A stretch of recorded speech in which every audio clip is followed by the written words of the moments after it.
វគ្គមុនគឺ player ម្នាក់នេះត្រូវបានមកផលខ្ញុំក៏ប៉ុន្តែគេក៏មិនអស់ចិត្តគេក៏បានបបួលខ្ញុំវាយគ្នាមួយស្មើម្ដងទៀតទើបសាច់រឿងមួយនេះតនៅពេលដែលខ្ញុំកំពុង PVP មួយ player ម្នាក់នេះដោយខ្ញុំមិនទាន់បានត្រៀមខ្លួនអីសោះ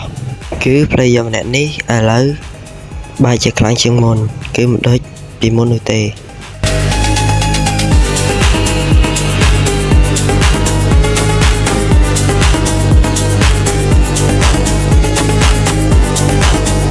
ហើយក៏ web ខ្ញុំក៏មានតិចហើយផលខ្ញុំក៏នៅសល់តែ mistake ដែរព្រោះខ្ញុំមិនបានត្រៀមខ្លួននោះទេទើបធ្វើឲ្យខ្ញុំមិនចំណាយផលដើម្បីគប់គឺគាត់ពិតជាខ្លាំងមិនដូចពីមុននោះទេគឺ player ម្នាក់នេះពិតជាខ្លាំងមែនតើគេវាយខ្ញុំឡើងផលប្រថាមួយបាត់ទៅហើយគឺខ្ញុំក៏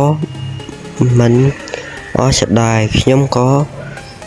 កាន់ឈៀលហើយក៏ដាក់ cover web ដើម្បីវាយគេបន្តទៀត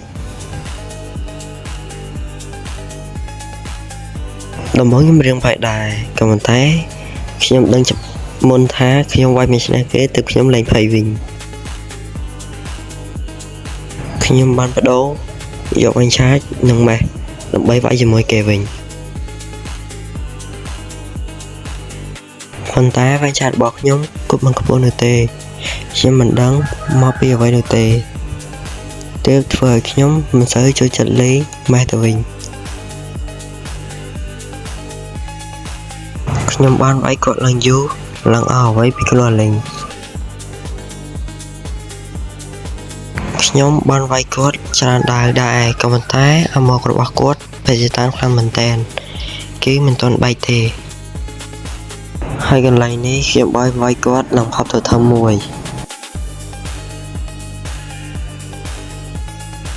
ហើយគាត់ក៏វាយខ្ញុំចិត្តងាប់ហើយក៏គាត់បានវាយខ្ញុំងាប់អត់ទៅ